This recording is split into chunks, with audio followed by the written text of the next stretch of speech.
जय Hind. SSC MTS 2024 PYQ solution series में आपका स्वागत है। आज हमारा ये सेट नंबर 7 है और इसका जो पहला क्वेश्चन है इसमें आपको बताना है कि सेंटेंस के किस पार्ट में एरर है। इस सेंटेंस को 4 पार्ट में डिवाइड किया गया है। ठीक है, मैं आपके लिए सेंटेंस पढ़ देता हूं। My sister in law is the most succeeded for all the industrialists in this country today। तो इस सेंटेंस को जो है कि है 4 पार्ट में डिवाइड किया गया, तो बताना है किस पार्ट में एरर है। तो जैसे कि आप देखेंगे द मोस्ट सक्सीडेड, यहाँ पे सक्सीड जो होता है सक्सेस, सक्सीडेड का ये थर्ड फॉर्म यहाँ पे दिया गया है, जबकि ये क्या है सुपरलेटिव डिग्री का यहाँ पे यूज हो रहा है कि मेरी जो साली है वो इंडिया में जितने भी इंडस्ट्रियलिस्ट हैं उनमें सबसे सक्सेसफुल है, सबसे वो क्या है सफल है। तो यहाँ पे सक्सेसफुल होना चाहिए, जो कि ऑप्शन नंबर डी में आपका करेक्शन होगा। ऑप्शन नंबर डी में आप यहाँ पे एरर है और आप इसको लिखेंगे successful, SUCCESSFUL, successful of all industrialist. यहाँ पे देखिए ये फॉर जो है वो भी गलत है, आपका यहाँ पे ऑफ होगा। जैसे कि Ram is the tallest of all the boys in class. ठीक है, जब सुपरलेटिव होता है तो यहाँ पे ऑफ का यूज हम करते हैं, फॉर नहीं होगा। ठीक है, नेक्स्ट क्वेश्चन पे चलते हैं। जो दूसरा क्वेश्चन है आपको इसमें सिनोनिम बताना है पेनेसिया वर्ड का। देखिए पेनेसिया का मतलब होता है रामबाण, ऐसी कोई दवाई जो हर बीमारी में काम आता है। जैसे राम का जो नाम है वो हर प्रकार के बीमारी का इलाज है, तो इसे हम पेनेसिया रामबाण, एक शब्द में इसे रामबाण हम बोलते हैं। ठीक है, इसका जो सिनोनिम हो जाएगा वो आपका ऑप्शन बी रेमेडी यानी मेडिसिन होता है, दवाई होता है। ठीक है, बाकी के सारे ऑप्शन, सर्वे का मतलब सर्वेक्षण होता है, किसी चीज को डिटेल से जानना, उसके बारे में सर्वेक्षण करना। प्रेशर यानी दबाव, मिराकल यानी चमत्कार। नेक्स्ट जो अगला तीसरा क्वेश्चन है इसमें सेंटेंस को 4 पार्ट में डिवाइड किया गया है और आपको बताना है कि किस पार्ट में एरर है। I hope that yesterday's lunch at Rahul's place was at your liking. तो यहाँ पे एट योर जो लाइकिंग है ना वो गलत फ्रेज का इस्तेमाल किया गया है। तो ऑप्शन नंबर सी जो है वो आपका गलत है। यहाँ पे टू योर लाइकिंग हो गया, यानी तुम्हारी पसंद का। टू योर लाइकिंग, जब चीजें आपके पसंद से होती हैं आपके, तो उसके लिए यहाँ पे टू योर लाइकिंग यूज किया जाता है, यानी तुम्हारे पसंद का। नेक्स्ट जो अगला चौथा क्वेश्चन है इसमें आपको सिनोनिम बताना है। अंडरलाइन वर्ड है लीनिएंट। लीनिएंट का मतलब होता है उदार, और लापरवाह भी होता है, अल्लड़ भी होता है। ठीक है, the lenient ways of the manager prompted substandard work from his subordinates. तो यहाँ पे लीनिएंट का सिनोनिम हो जाएगा इजी गोइंग, यानी आसान, आराम पसंद, आरामदायक। ठीक है, आराम पसंद। ठीक है, अल्लड़ भी होता है, लापरवाह भी होता है। ठीक है, तो इसका option number B right answer हो जाएगा। और यहाँ पे क्यू होगा, देखिए the lenient ways of the manager, जो मैनेजर था उसका जो आराम पसंद या लापरवाही भरा जो तरीका था, उसकी वजह से जो उसके सबऑर्डिनेट्स थे उसने उनको इनकरेज किया। प्रॉम्प्ट का मतलब है इनकरेज करना, प्रॉम्प्ट मतलब इनकरेज किया सबस्टैंडर्ड वर्क को, यानी रद्दी काम को, उनके गलत काम को उसने इनकरेज की, क्योंकि वो लापरवाह था, वो चेक नहीं करता था वो कितना सही तरीके से काम करता है, बस जाने दो हो रहा है। ठीक है, इसका मतलब ये है। तो इग्नोरेंट मतलब होता है अनजान, इरिटेटिंग यानी इरिटेट करने वाला, परेशान करने वाला, इंसेन यानी पागल होता है। इग्नोरेंट यानी अनभिग, अनवेयर, अनअवेयर। ठीक है, इरिटेटिंग यानी परेशान करना, परेशान करने वाला।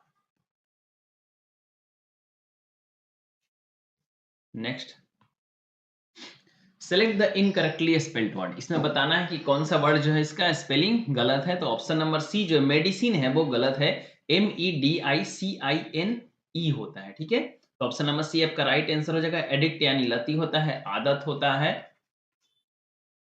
क्रेजी यानी पागल, 80 यानी 80 होता है। ठीक है, नेक्स्ट 6 नंबर जो क्वेश्चन है इसमें आपको ये जो अंडरलाइन इडियम फ्रेज है इसका मतलब आपको बताना है। Everyone says that waking up early in the morning is beneficial for our health. and overall well-being, but it is easier said than done. तो easier said than done का मतलब होता है कहना आसान होता है और करना मुश्किल होता है। कहना आसान है और करना मुश्किल।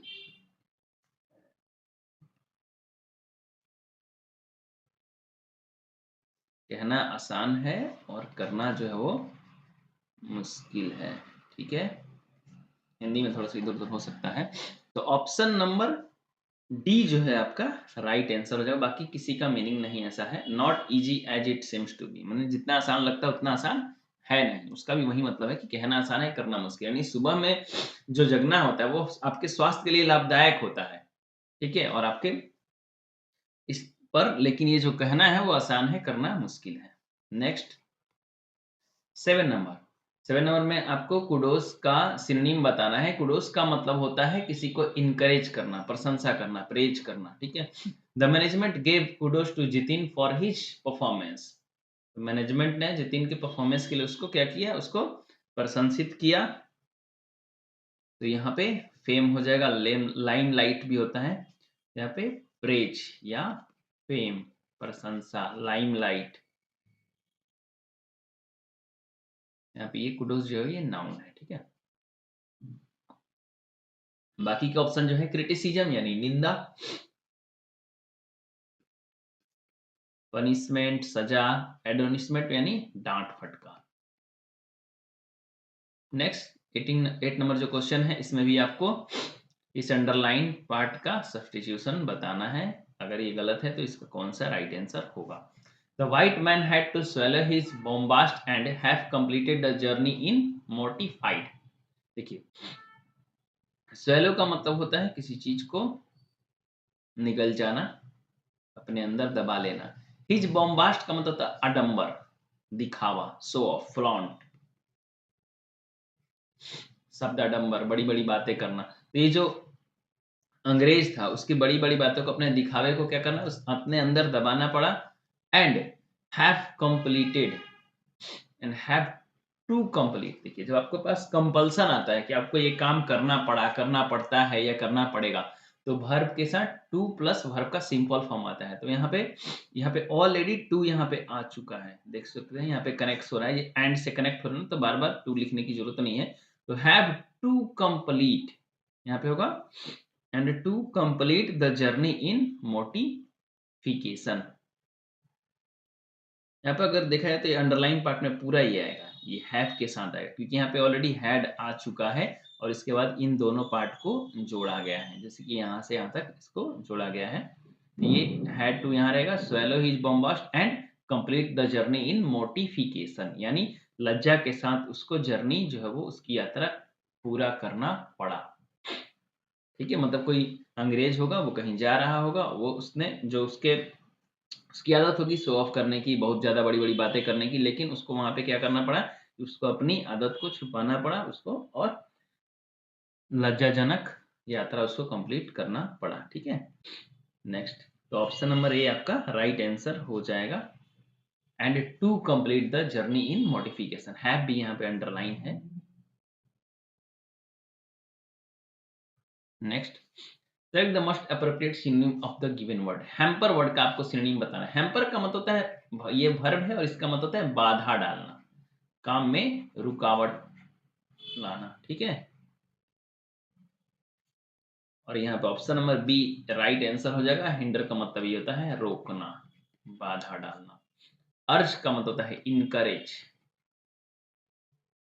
किसी को कोई काम करने के लिए बार बार उसको अनुरोध करना, रिक्वेस्ट करना, ये भी होगा। एक्यूज यानी आरोप लगाना, ऑब्जर्व यानी सोख लेना, और इसका इम्बाइब एक सिनोनिम होता है, और शक भी होता है, सोख लेना। ठीक है, नेक्स्ट 10 नंबर है, इसमें आपको फिलर्स बताना है। यहाँ पे कौन सा वर्ड आएगा। During the meeting the employer's dash was clear as he calmly address each team members concern and provided insightful solutions. तो यहाँ पे नाउन का यूज होगा। एम्प्लॉयर्स का जो कंपोजर था, कंपोजर यानी संयम, धैर्य। मीटिंग के दौरान एम्प्लॉय का जो धैर्य था वो बिल्कुल क्लियर था, बिल्कुल शांति तरीके से उसने हर टीम मेंबर्स को एड्रेस किया, उनके कंसर्न को समझा और उन्हें एक अच्छा सॉल्यूशन प्रोवाइड किया। तो कंपोजर यानी शांति, धैर्य। ठीक है, यहाँ पे कंपोज का मतलब है लिखना होता है, कोई लिटरेचर का कोई चीज लिखना या कोई सॉन्ग्स को है कंपोज करना। ठीक है, निर्माण करना, बनाना। ठीक है, तो ये नाउन यहाँ पे नहीं होगा, यहाँ पे कंपोजर होगा, यानी शांति, धैर्य होगा यहाँ पे, कामनेस। नेक्स्ट 11 नंबर जो है ये भी आपका फिलर है। The new intern was eager to learn the dash of the corporate world. The dash of the corporate world, जो नया इंटर्न था वो सीखने के लिए उत्सुक था। टू लर्न द रोप्स, यहाँ पर ऑप्शन नंबर डी आपका राइट आंसर होगा। लर्न द रोप्स का मतलब होता है किसी एक्टिविटी, किसी काम को सीखना।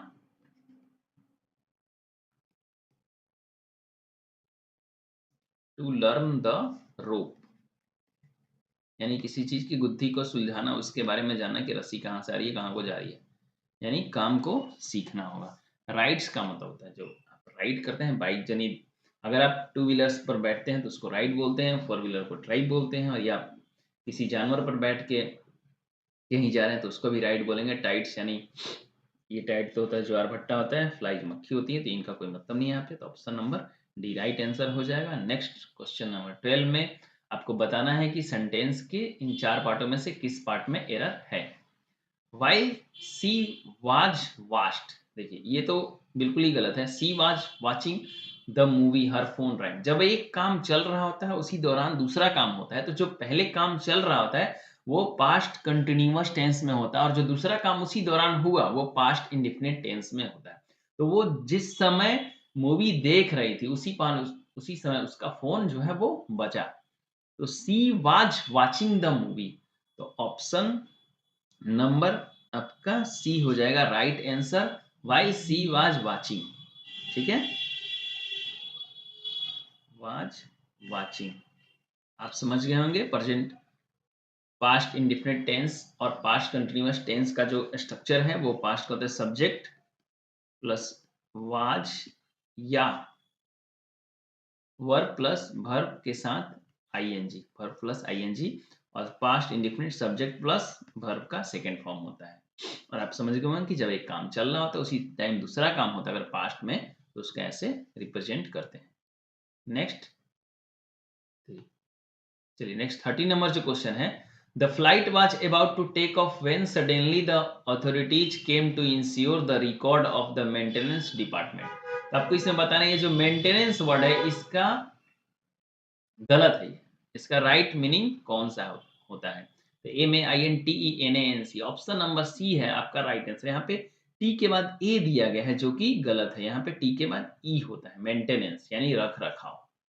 जब फ्लाइट टेक ऑफ होने वाला था, उड़ने वाला था, तभी अचानक मेंटेनेंस डिपार्टमेंट के अथॉरिटीज जो है वो आए रिकॉर्ड्स को इंश्योर यानी चेक करने के लिए। नेक्स्ट 14 नंबर, आपको फिर से सेंटेंस को चार पार्ट में डिवाइड किया गया और बताना है कि एरर किस पार्ट में है। तो आप देखेंगे कि सेट में ज्यादातर आपको एरर वाले ही क्वेश्चन आए हैं। Sara will singing at the concert on Sunday. देखिए जो स्ट्रक्चर है आपका सिंपल कंटिन्यूअस टेंस, सिंपल नहीं sorry continuous future continuous tense का जो स्ट्रक्चर है वो सब्जेक्ट प्लस विल या shall plus be, subject plus shall या will plus be plus verb के साथ आईएनजी फॉर्म यूज होता है। अब देखेंगे आई और वी के साथ हम शैल का यूज करते हैं, और बाकी ही सी जो भी है इनके साथ हम विल का यूज करते हैं, बशर्ते कि अगर कहीं कंपल्सन आता है, जरूरी आता है कि नहीं मुझे ये काम करना है, करना होगा, तो वहां पे आपका उल्टा हो जाता है, आई वी के साथ विल हो जाता है और ही सी इट के साथ आपका शैल हो जाता है। तो यहाँ पे सरा विल बी सिंगिंग होगा। जब भी आपका फ्यूचर कंटिन्यूअस टेंस आता है तो सरा विल बी सिंगिंग, तो option number B right answer हो जाएगा, और यहाँ पे विल के बाद बी आ जाएगा। ठीक है, नेक्स्ट क्वेश्चन नंबर 15 नंबर में आपको यहाँ पे फिलर्स बताना है। Select the most appropriate verb या वर्ब फ्रेज, इनमें से कौन सा यहाँ पे फिल होगा। In 2030 advancement in technology dash the way we live work and interact with each other. तो 2030 में जो टेक्नोलॉजी में बढ़त होगी वो क्या करेगा, विल बी रीसेपिंग, वो उस समय हमारा पुनः निर्माण करेगा, उनको एक अलग आकार देगा, अलग आयाम देगा, जिस तरीके से हम जीवन जीते हैं, काम करते हैं, एक दूसरे से इंटरेक्ट करते हैं। ये यहाँ पे इसलिए होगा फ्यूचर कंटिन्यूअस, क्योंकि यहाँ पे इन 2030 यानी 2030 में ऐसा हम करेंगे, ये टेक्नोलॉजी करेगा। अगर यहाँ पे बाई 2030 होता, बाई यानी 2030 तक हम ये काम कर चुके होंगे अगर होता, तो यहाँ पे ऑप्शन नंबर बी आपका राइट है, हो जाता है। सेल हैव बीन रीसेप्ड यानी ये काम हो चुका होता। लेकिन इन यहाँ पे ये डिफाइन करा कि ये काम उस साल में चलकर होगा। Next, the following sentence has been split into 4 segment. फिर से आपको इस सेंटेंस को 4 पार्ट में बांटा गया और बताना है कि किस पार्ट में एरर है। यहाँ पे स्लैश होना चाहिए। They were interested on learning new languages. तो interested in learning new language होता है, जब भी आप किसी चीज को सीखना चाहते हो उसके लिए इंटरेस्टेड इन आता है, ना कि ऑन आता है। तो ऑप्शन नंबर यहाँ पे डी में ऑन जो दिया है, यहाँ पे ऑन ना होकर के यहाँ पे इन हो जाएगा। Next 70 number, select the incorrectly spelled word. इसमें बताना कि कौन सा वर्ड जो है वो इनकरेक्ट है। यहाँ पे कोलोक्वियल जो वर्ड है, कोलोक्वियल, यहाँ पे ई नहीं होता है, ये ए होता है, COLLOQUIAL होता है। कोलोक्वियल का मतलब होता है बोलचाल की जो भाषा है, जब आप आम अपने रीजनल लैंग्वेज में बात करते हैं, चाहे वो भोजपुरी हो गया, मैथिली हो गया, तो उसको हम कोलोक्वियल बोलते हैं, आम बोलचाल की भाषा।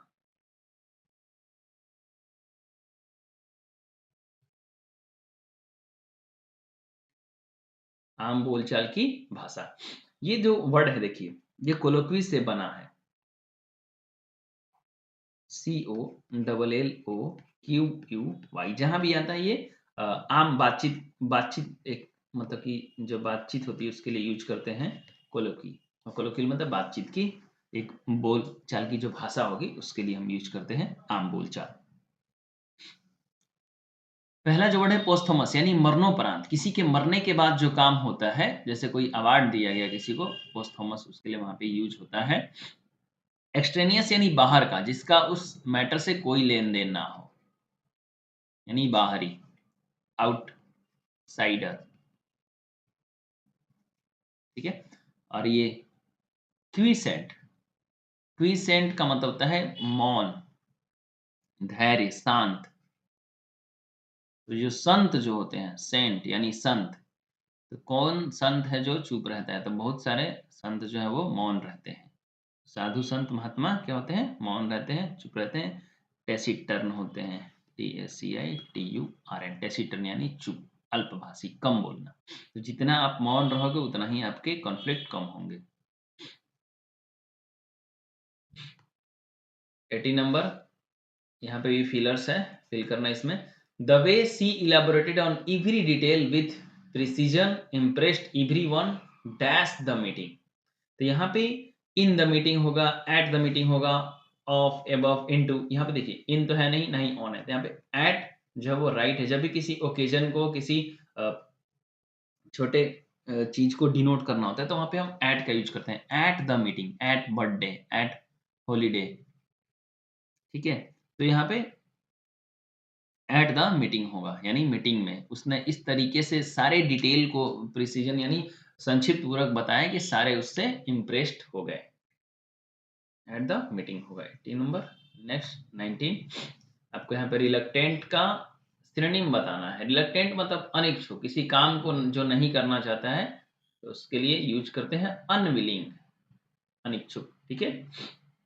प्रोक्रास्टिनेशन मतलब किसी काम को टाल मटोल करना। अनरिलेंटिंग, अनरिलेंटिंग का मतलब होता है कठोर, अटल। मर्सीलेस, निर्दय। क्यूरियस यानी उत्सुक, ईगर। प्लीजेंट यानी मनोहर, सुहावना। 20 नंबर, the project fell beside due to lack of funding and support. यहाँ पे ये जो कह रहा है कि अंडरलाइन नहीं किया गया, अंडरलाइन कर देता हूँ। Fell beside due to lack, यहाँ तक आपका ये अंडरलाइन पार्ट है, आपको बताने कि इनमें से कौन सा इसका सब्स्टिट्यूट होगा। The project fell beside due to lack of funding and support, यानी जो प्रोजेक्ट था वो धराशायी हो गया, वो सक्सेसफुल नहीं रहा, फेल हो गया, क्योंकि फंडिंग और सपोर्ट की अभाव था।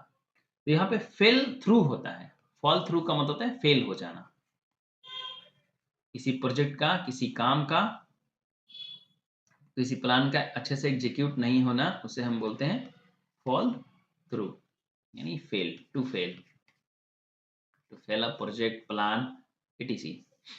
नेक्स्ट आपका जो 21 टू 25 है, ये क्लोज टेस्ट है, और इसमें क्या करेंगे कि आप वीडियो को पॉज करके एक बार इस क्लोज टेस्ट को बिना फील किए हुए पढ़ेंगे, उसके बाद फिर से इसको दोबारा करेंगे। चलिए मैं क्लोज टेस्ट पढ़ता हूँ, साथ में करते चलेंगे। अ phobia is an irrational fear of an object, situation और लिविंग थिंग। ये जो फोबिया होता है, जो डर होता है, एक इरेशनल फियर है, एक अतार्किक डर होता है किसी वस्तु का, किसी सिचुएशन का, और किसी लिविंग थिंग से, ठीक है। While fear is dash natural response to danger, phobias often occur dash response to something unlikely to cause real harm. कह रहा है कि जबकि जो फियर होता है, हर किसी को डर लगता है, जब नेचुरल रिस्पॉन्स टू डेंजर, अगर खतरा है तो किसी को, नॉर्मल सी बात है, सबको डर लगेगा। तो fear is a natural response to danger, यानी जो फियर है, खतरा के प्रति हर किसी का एक रिस्पॉन्स है, नेचुरल रिस्पॉन्स है, हर कोई डरता है, ठीक है। अब बात करेगा फोबियाज की। Phobias often occur dash, phobia तब होता है, तो अब यहाँ पे क्या वर्ड आएगा, उसके लिए हमें नेक्स्ट 21 से 22 पे आना होगा। फोबियाज ऑफन अकर, फोबिया तब होता है जब in response to something unlikely to cause real harm, यानी ऐसा, जब कोई व्यक्ति ऐसे ट्रीट करता है जब वास्तव में वहां पे डर है नहीं, फिर भी उसको डर लग रहा है, तब तो वहां पे हम फोबिया बोलते हैं, उसको उस चीज से कुछ ज्यादा ही डर लगता है। तो इसके लिए ऑप्शन नंबर बी होगा, इन रेस्पॉन्स, किसी चीज के बदले में जहां पे डर है ही नहीं, फिर भी उसे डर लग रहा है, तब हम वहां पे फोबिया बोलेंगे। इन सम केसेज, यहाँ पे in some cases a person with a dash will meet the diagnostic criteria for a specific phobia which is a type of anxiety disorder, यानी कुछ केसेस में ऐसा होता है कि एक पर्सन को क्या करना होता है कि उसको डायग्नोस्टिक, यानी उसका ट्रीटमेंट भी करना पड़ता है। कुछ खास ऐसे फोबिया हैं जिस which type of anxiety disorder, जो एक प्रकार का डिसऑर्डर है, मतलब एक बीमारी के लेवल तक चला जाता है, जब आपको डॉक्टर की भी जरूरत पड़ सकती है, ऐसा फोबिया जब उस लेवल तक पहुंच जाता है वो। तो 23 नंबर क्वेश्चन देखेंगे 23 में।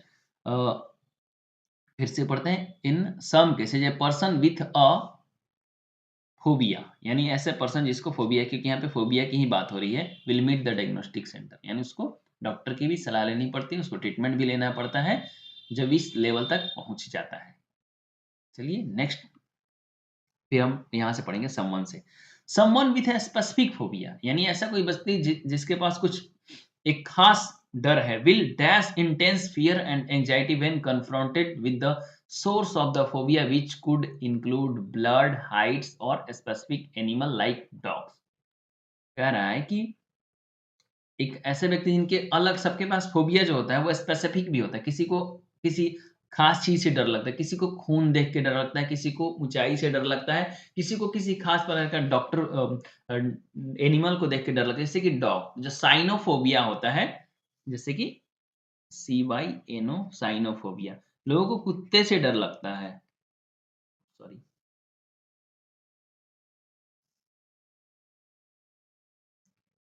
साइनोफोबिया बोलते हैं, कैनाइन से बना है, CANINE, कैनाइन का मतलब रिलेटेड टू डॉग, कुत्ते से संबंधित, उसी से बना है साइनोफोबिया। यानी जो व्यक्ति को कुत्ते से डर लगता है, कुछ जरूरत से ज्यादा ही डर लगता है, डर तो सबको लगता है, पर किसी को कुछ जरूरत से ज्यादा ही डर लगता है, कुत्ते के पास से जाने से डर लगता है, कुत्ते को छूने से डर लगता है ना, तो उसको, तो वहां पे वो साइनोफोबिया हो जाता है। तो कह रहे हैं कि कुछ ऐसे भी फोबिया हैं कि आपको इंटेंस फियर, इंटेंस का मतलब होता है कुछ जरूरत से ज्यादा, एंड एंजाइटी व्हेन कन्फ्रंट, जब आपको वो सोर्स दिखाई देता है, जब आपको खून दिखता है तो बहुत ज्यादा डर लगता है, ऊंचाई में बहुत ज्यादा डर लगता है, और कुत्ते को देख के बहुत ज्यादा डर लगता है, तो इसको स्पेसिफिक क्राइटेरिया में ला दिया जाता है। तो विल एक्सपीरियंस, यहाँ पे उनको अनुभव होता है। Someone with a specific phobia will experience intense fear, उनको ज्यादा ही डर लगता है इन सारी चीजों को देख करके, ठीक है। और लास्ट जो क्वेश्चन है 5वां नंबर, उसके लिए नेक्स्ट चलेंगे। Phobias are dash by significant distress and anxiety when faced with it. Phobia जो है आर कैरेक्टराइज्ड, फोबिया को चिन्हित किया जाता है, ना कि क्लासिफाइड किया जाता है। अलग अलग फोबिया नहीं है, फोबिया मतलब डर। उसको जब हम किसी व्यक्ति को तभी बोलते हैं कि इसको फोबिया है जब वो उस लेवल तक पहुंच जाता है कि उसको पर्याप्त मात्रा में डिस्ट्रेस, तनाव हो जाता है, और एंजाइटी, डर जाता है, भय हो जाता है जब वो उस चीज को देखता है, चाहे वो खून हो, हाइट हो, कुत्ता हो, ठीक है। तो उसको हम एक टैग मार्क दे देते हैं, उसको चिन्हित कर देते हैं, इसको फोबिया है, ठीक है। अब उसको कैटेगराइज और क्लासिफाइड, क्वालिफाइड तो नहीं होगा, क्लासिफाइड नहीं करते, जैसे कि अलग-अलग फोबिया का अलग-अलग लेवल नहीं है, ठीक है? तो हम केवल कैरेक्टराइज़ कर देते हैं कि इसको फोबिया है, चिन्हित कर देते हैं। Someone experiencing a phobia that is interfering with everybody life should consider undergoing treatment for their phobia as outcomes for professional care are typically favorable।